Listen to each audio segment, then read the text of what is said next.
The Los Angeles Lakers superstar guard Luka Doncic is going viral on social media for this video in which he is lifting over 700 pounds. A video where you look at this guy and say, damn, he looks in really good shape. Many people are talking about this. Some people are even asking, what is he even doing? Like, is this actually going to help him in terms of basketball? We'll talk about that. But you see how absolutely wild this is that this guy's putting up over 700 pounds. But then more than that, like, you can just look at Luka here and just tell how much more fitter he looks. In fact, there's a couple images that are a little bit more clear of Luka. These are recent images. And then we will compare this final image right here. We'll compare this to the 2025 Luka, specifically February 2025 when that trade first initially happened. You can see, man, look at how much different this guy looks today versus literally just like 4 months ago. Absolutely wild, if you guys ask me.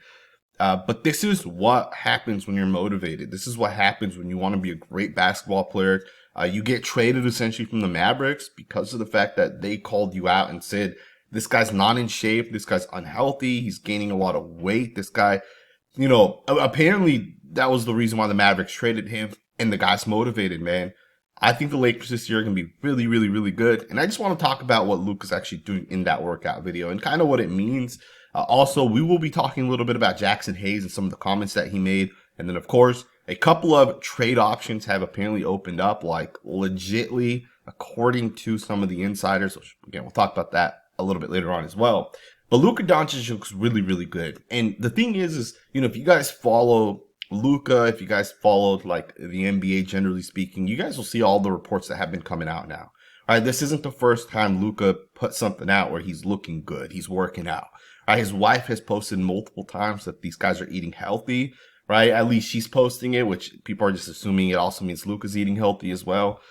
But the guy's putting the work in, and he's definitely looking really good.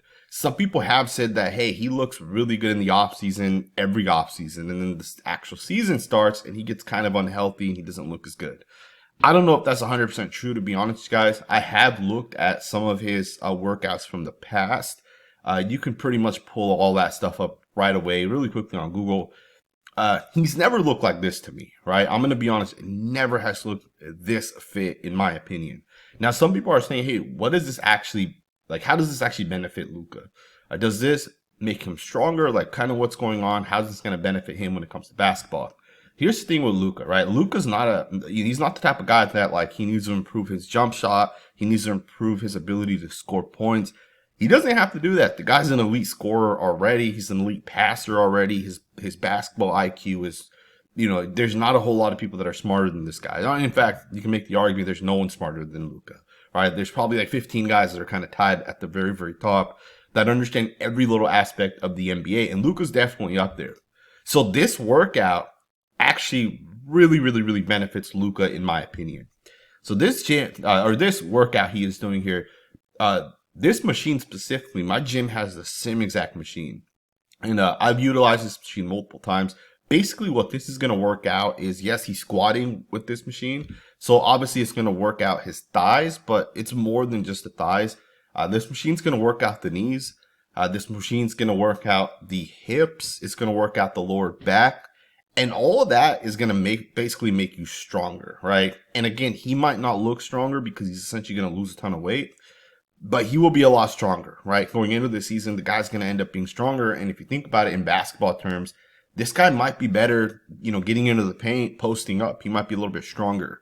On the defensive side, when someone's trying to post him up, his back will be a little bit stronger. The hips will be a little bit stronger. He'll be able to hold that a little bit better as well, right? Or playing defense, maybe not getting pushed back as much. He'll be able to box out, to rebound a little bit better.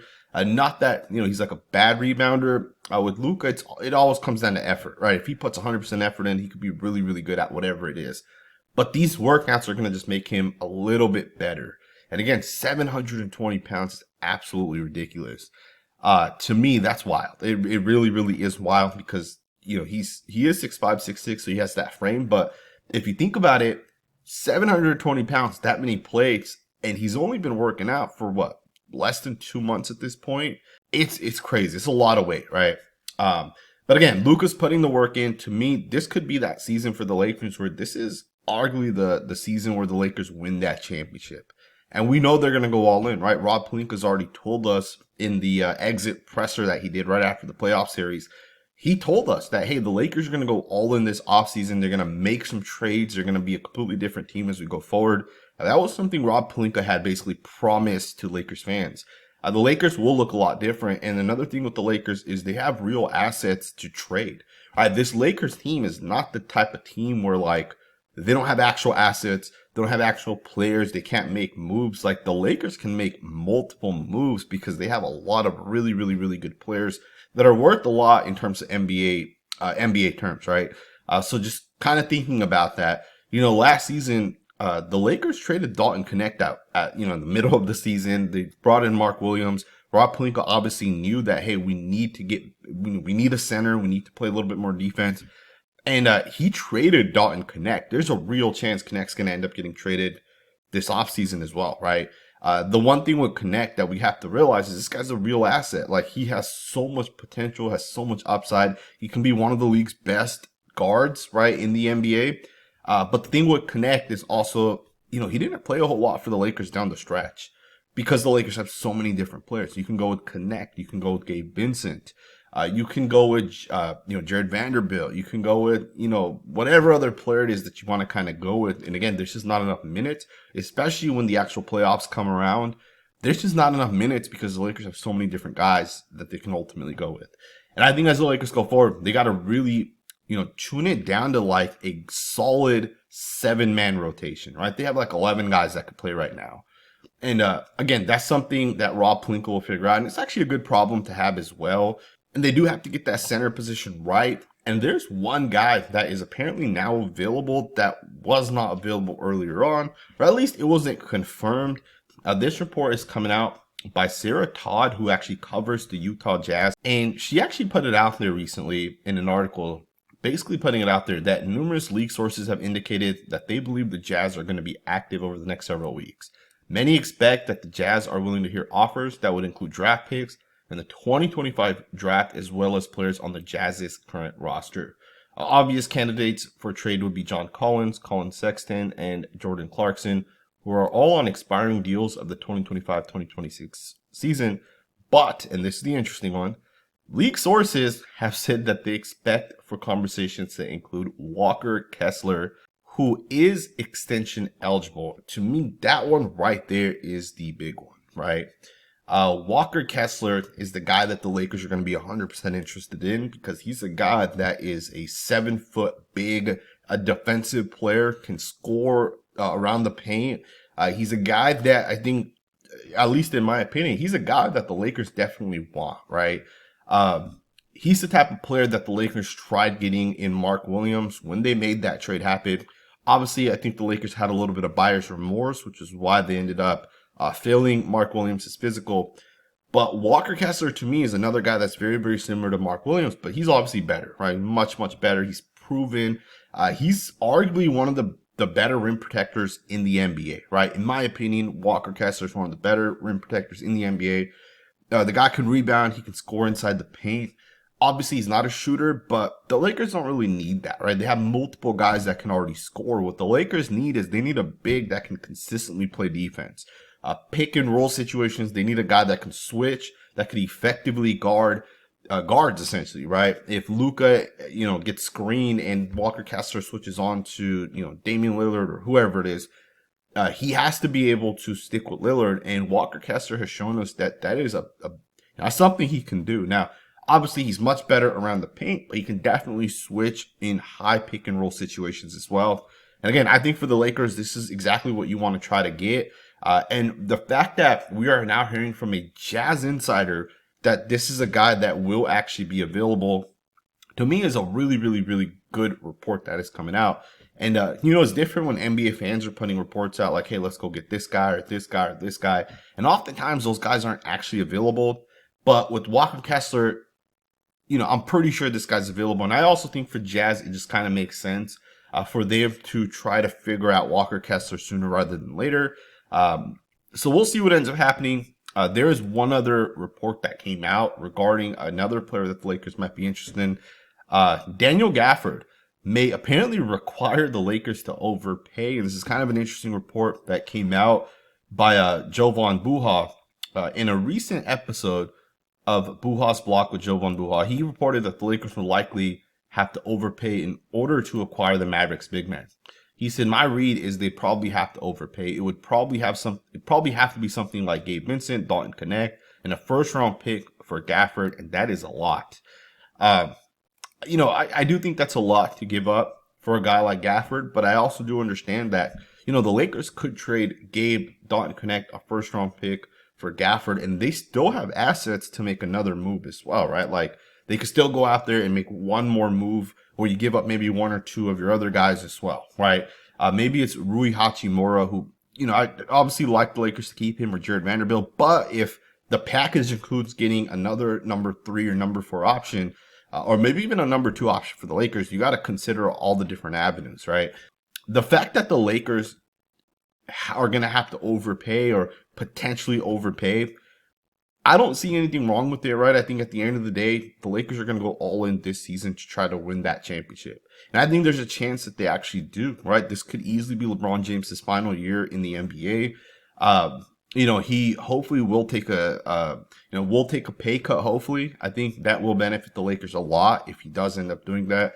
Because there's another guy that the Lakers should potentially bring back. And even if you make a trade for a guy like Gafford or Kessler, you still have to look at potentially bringing back Jaxson Hayes. Now, there's a report that said Jaxson Hayes is expected to leave the Lakers after reportedly being unhappy with his role. Jaxson Hayes has shot that down, right? Jaxson Hayes has denied the rumor, right? Jaxson Hayes denies the rumor he wants to leave the Lakers. He put this out there. So Lakers unrestricted free agent center Jaxson Hayes hasn't ruled out a return. Someone said to Jaxson Hayes, heard you don't want to be with the Lake Show anymore, and I don't blame you, gang.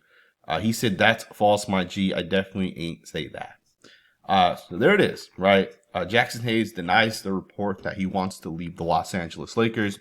Now, Hayes is a free agent, so he can go anywhere he wants.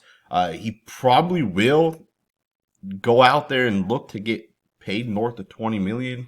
I don't know if he's going to get that right. I think, he'll probably get somewhere between like 13 to like 18 million per year. I think that'd probably be a good contract for Jaxson Hayes.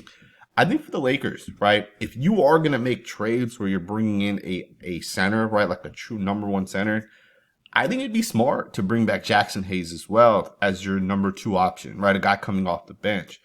To me, the leap that Jaxson Hayes took last year, that leap that Jaxson Hayes essentially took, we didn't see that, the year before that from Jaxson Hayes' game, right? We never saw Jaxson Hayes have that type of impact that he had, especially from the time Anthony Davis was traded, that time going forward. And he didn't play consistently, but we got to realize this is a younger guy that was, still kind of developing. And even today, he is still technically developing, but he's getting to the point where we know what Hayes is. He's kind of figuring it out, and he was a top 10 pick for a reason, right? And it's kind of coming together at this point for Hayes.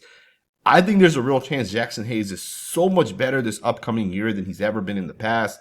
And again, I think for the Lakers, you have to realistically consider bringing back Jaxson Hayes. Obviously, if Hayes is willing to take a little bit less, right, maybe 10% less to come back to the Lakers, that'd be the best case scenario for the Lakers. But I also understand, he wants to go out there and get paid. But also keep in mind, if he signs a 1 or 2 year contract, coming back to the Lakers, and let's say he does become that number 2 to a guy like Kessler or Gafford or one of these other centers that may be available for trade, if he does become a number 2, that could be a really, really good role for him for the next year or two, right? And he may even end up having, 1 or 2 really good years kind of coming off that bench. And then he could absolutely get cashed out, let's say 2 years down the line.